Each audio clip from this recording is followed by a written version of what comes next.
Assalamualaikum warahmatullahi wabarakatuh. Perkenalkan sebelumnya nama saya Rizky Ilham Hardika, NPM 20082660183.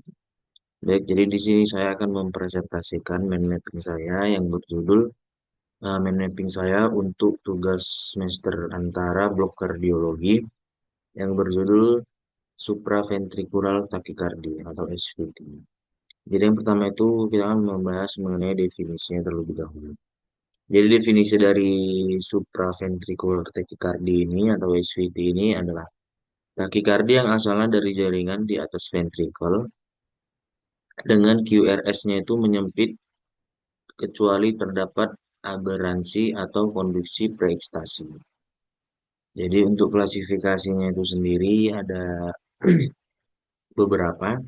Jadi berdasarkan mekanisme utamanya itu ada AV nodal return tachycardy atau AVNRT. Jadi ini adalah re-entry dalam atau dekat AV node. Kemudian AV return tachycardy atau AVRT ini menggunakan jalur aksesoris, misalnya sindrom WPW. Kemudian ada juga atrial tachycardy atau AT, ini fokus pada ektopik di atrium. Kemudian ada atrial flutter, jadi ini makro reentry di atrium. Kemudian respon ventricle itu bervariasi. Seringnya itu 2:1. Kemudian yang terakhir itu ada multifocal. Jadi di sini banyak fokus ektopik atrial, sering terjadi pada penyakit paru. Untuk selanjutnya kita akan membahas mengenai etiologi atau faktor faktor risiko dari SVT ini.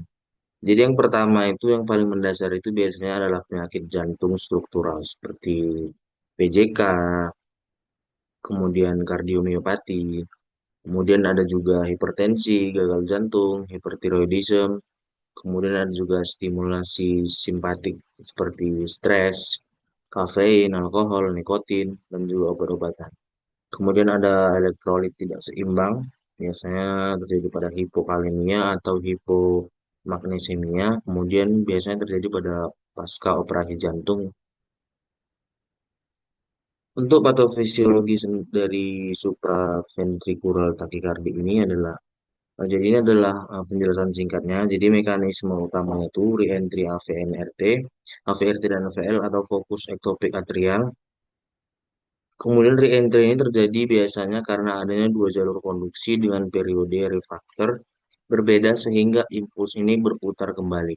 Kemudian terjadi peningkatan otomatis atau triggered activity dapat memicu fokus ektopik. Kemudian aktivasi atrium cepat diteruskan ke ventricle melalui AV node, kemudian terjadinya takikardi. Kemudian pada konsekuensinya itu penurunan waktu pengisian ventricle, kemudian terjadi penurunan curah jantung, terutama pada takikardi yang menetap. Kemudian untuk manifestasi klinisnya atau gejalanya itu adalah palpitasi atau jantung berdebar cepat, kemudian sesak napas, nyeri dada ringan, pusing, lemah, presinkop atau sinkop, kemudian kelelahan. Pada takikardi menetap biasanya dijumpai hipotensi, gagal jantung, dan juga shock kardiogenik. Untuk anamnesis dan pemeriksaan fisik, biasanya kita jumpai riwayat episodik palpitasi tiba-tiba ketika mulai atau berhenti. Kemudian kita evaluasi tanda vitalnya, tanda instabilitas hemodinamik. Kemudian pada EKG itu biasanya takikardia reguler, kemudian QRS-nya itu menyempit, gelombang P itu biasanya tidak tampak, kemudian retrograde phase setelah QRS atau terlihat abnormal. Kemudian pada AFL itu gelombangnya itu sawtooth atau flutter wave.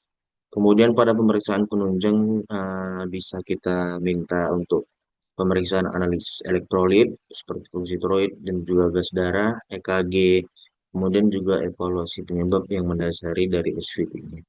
Untuk tata laksananya itu jadi yang pertama itu kita apabila terjadi instabil seperti hipotensi, kemudian gangguan kesadaran, nyeri dada, gagal jantung, maka kita stabilkan terlebih dahulu. Untuk terapi pada pasien stabil itu biasanya kita lakukan manuver vagal. Di sini vali fase manuver, kemudian pijat sinus karotis bila usia di bawah 60 tahun tanpa penyakit arteri karotis, kemudian celuk wajah ke air dingin. Jadi untuk rate keberhasilannya itu 19 sampai 54%. Kemudian terapi farmakologis lini pertama itu kita berikan adenosin 6 mg IV bolus cepat, kemudian diikuti flash NaCl 20 mili. Jika gagal kita berikan opsi kedua yaitu adenosin 12 mg IV. eh, Kemudian untuk rate keberhasilannya itu 70 sampai 90%. Kemudian terapi farmakologis alternatif bisa kita berikan verapamil 5 sampai 10 gram selama 2 menit, kemudian dithiazem 0,2 miligram per kilogram berat badan, kemudian bisa kita berikan beta blocker seperti metoprolol.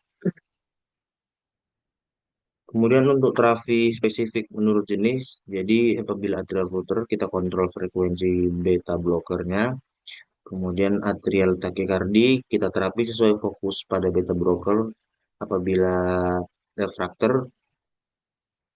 Kemudian MAT kita beri terapi penyakit dasar, koreksi hipoksemianya, elektrolit, verapamil atau beta blocker bila perlu.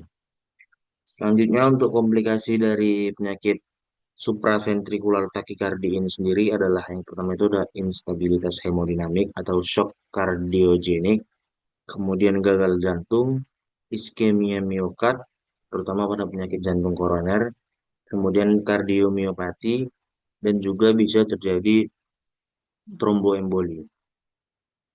Untuk prognosis dari penyakit ini umumnya baik bila segera ditangani dan dikenali. Kemudian SVT paroksimal ini bersifat jinak tetapi dapat menurunkan kualitas hidup. Kemudian atrial flutter atau AT dengan komorbid memiliki risiko komplikasi lebih tinggi. Mungkin sekian yang dapat saya sampaikan. Ini adalah referensi yang saya gunakan dalam mencari learning issue saya. Apabila ada salah kata, saya mohon maaf. Saya akhiri. Assalamualaikum warahmatullahi wabarakatuh.